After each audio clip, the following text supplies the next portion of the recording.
తెలంగాణలోని పలు సాగునీటి ప్రాజెక్టులపై ఆంధ్రప్రదేశ్ ప్రభుత్వం అభ్యంతరాలు వ్యక్తం చేస్తుందని ముఖ్యమంత్రి రేవంత్ రెడ్డి ఆరోపించారు. తెలంగాణ ప్రాజెక్టులకు ఏపీ ప్రభుత్వం నిరభ్యంతర పత్రాలు జారీ చేస్తే ఏపీ ప్రాజెక్టులపై తాము కూడా ఎలాంటి అభ్యంతరం చెప్పబోమని ఆయన స్పష్టం చేశారు. ఈ రోజు అందుకే నేను పక్క రాష్ట్ర ముఖ్యమంత్రి చంద్రబాబుకు సూచన చేస్తున్నాను. కేంద్రంలో మీకు పలుకుబడి ఉండవచ్చు, మీరేం చెబితే మోదీ అది వినవచ్చు.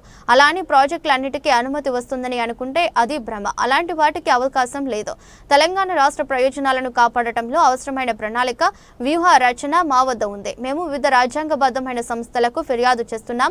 అక్కడ మాకు న్యాయం జరగకుంటే న్యాయస్థానాలకు వెళతాం, అక్కడి నుంచి ప్రజల వద్దకు వెళతాం అని ఆయన అన్నారు. బుధవారం గోదావరి బనకచెర్ల ప్రాజెక్టు అంశంపై అఖిలపక్ష ఎంపీలతో సమావేశం అనంతరం ఆయన మీడియాతో మాట్లాడారు.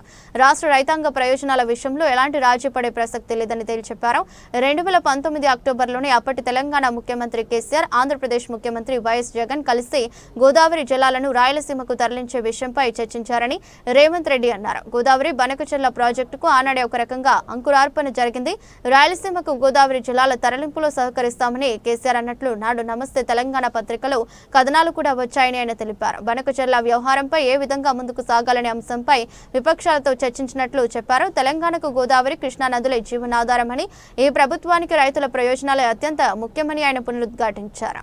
మేము రోడ్డు మీద పడి ఆగి చేయదలుచుకోలే.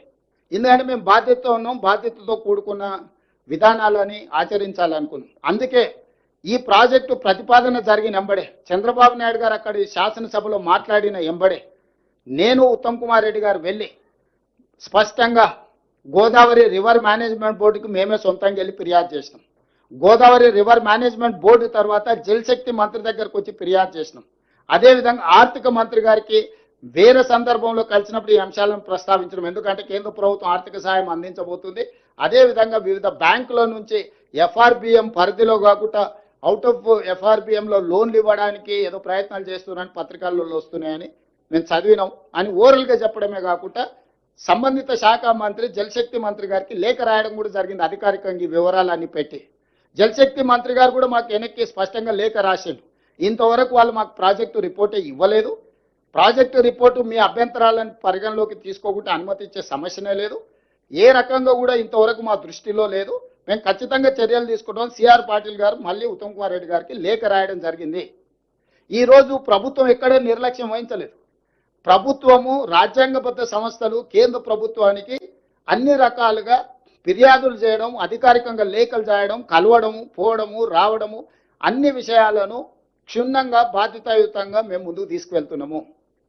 ఉన్న పలంగా హరీష్ రావు గారు బయటకు వచ్చేసి మొత్తం తెలంగాణకు అన్యాయం జరిగిపోతుంది, మొత్తం నీళ్ళన్నీ తరలించుకుపోతుండే చంద్రబాబు నాయుడు, రేవంత్ రెడ్డి మౌనంగా ఉన్నాడు, ఉత్తమ్ కుమార్ రెడ్డి గారు ఉత్తగానే కూర్చున్నాడు అని బకెట్లో బురద తీసుకొని చల్లుకుంటే వెళ్తున్నాడు. అయ్యా, ఈ పాపానికి పునాది వేసింది మీ మామగారు. ఆ రోజు నువ్వు మంత్రి, నువ్వే సమావేశంలో ఉన్నావు. అయితే గీతే ఎవరినైనా శిక్షించాలంటే చంద్రశేఖరరావు గారిని, హరీష్ రావు గారిని శిక్షించాలి. ఒకవేళ గోదావరి బేసిన్లో తెలంగాణ ప్రాజెక్టులకు అన్యాయం జరిగి తెలంగాణ ప్రాజెక్టులకు ఒకవేళ